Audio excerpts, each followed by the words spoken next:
கனடாவாழ் மக்களுக்கு வணக்கம். படலைக்கு ஊடாக என்னை நீங்கள் அறிந்திருப்பீர்கள். மன்மதனாக நான் கதாபாத்திரத்தில் நடிச்சிருந்தேன். இயக்குனர் லெனின் எம் சிவம் இயக்கிய கண்ணன்றின் திரைப்படத்தில் முக்கிய பாத்திரமேற்று நான் நடிச்சிருக்கின்றேன். இந்த திரைப்படம் நமது புலம்பெயர் மண்ணில் அது ஈழத்தமிழ் திரைப்பட வரலாற்றில் தென்னிந்தியா திரைப்படங்கள் காணாத வெற்றியை கூட இந்த கண்ணன்றின் திரைப்படம் கண்டிருக்கின்றது. உலகளாவிய ரீதியில் நடாத்தப்படுகின்ற திரைப்பட விழாக்களில் ஒன்றான இந்த சங்க திரைப்பட விழாவில் 1650 திரைப்படங்களில் 12 படங்கள் தெரிவானது. இந்த 12 படத்தில் கண்ணன்றின் திரைப்படமும் ஒன்று. இயக்குனர் லெனின் எம் சிவம் அவர்களின் இயக்கத்தில் ஏற்கனவே 1993 திரைப்படம் வெளிவந்து பல விருதுகளை வென்றிருக்கின்றது. இன்றைக்கு அவருடைய 2வது படம் இந்த கண்ணன்றின் திரைப்படமும் பல விருதுகளுக்கு பல நாடுகளில் தெரிவாகின்றது. ஏன் கனடாவில் மொன்றியலில் கூட அண்மையில் இந்த படம் திரைப்பட போட்டியில் தெரிவாயிருக்கின்றது. இந்த படம் திரையிடும் பொழுது தயவு செய்து ஒரு வீட்டுக்கு ஒருவராக இருந்தாலும் நீங்கள் சென்று பாருங்கள். ஏனெனில் எங்களுடைய சினிமாவை எங்களுடைய மக்கள் நீங்களாம் வளர்த்து விட வேண்டும்.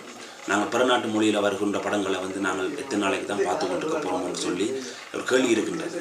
28ஆம் தேதி யோர்க் சினிமாவில் இரவு 7 மணிக்கு முக்கிய காட்சிகளாக இந்த கண்ணன்றின் திரைப்படம் காண்பிக்கப்பட இருக்கின்றது.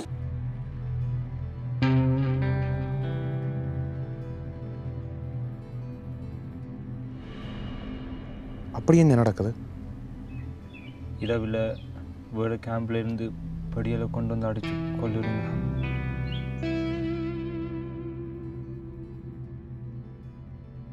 இது எங்களோட நாடு மாதிரி இல்லை. இங்கே சனத்துக்கு நிறைய சுதந்திரம் கொடுத்துட்றாங்க. யார் வேணுமென்றாலும் எப்படி என்றாலும் வாழலாம். அதுக்காக அதெல்லாம் சரியாண்டு இல்லை.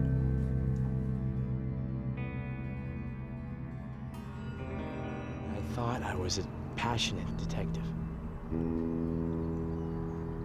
And arrogantly, I followed my heart.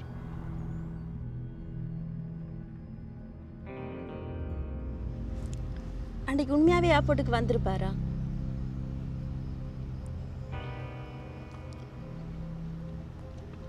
என்ற நிலைமை எனக்கு இன்னும் சரியா தெரியல. தயவு செய்து உண்மையை சொல்லுங்க, வந்திருப்பாரா?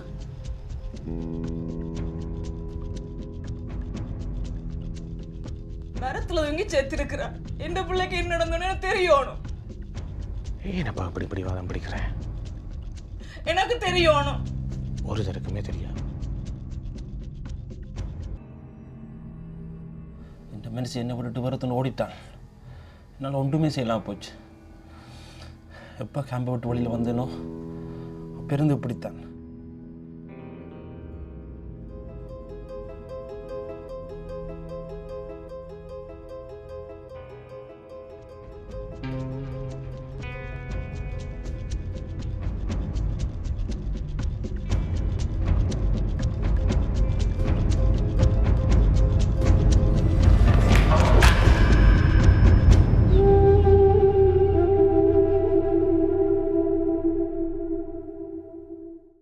நன்றி, வணக்கம்.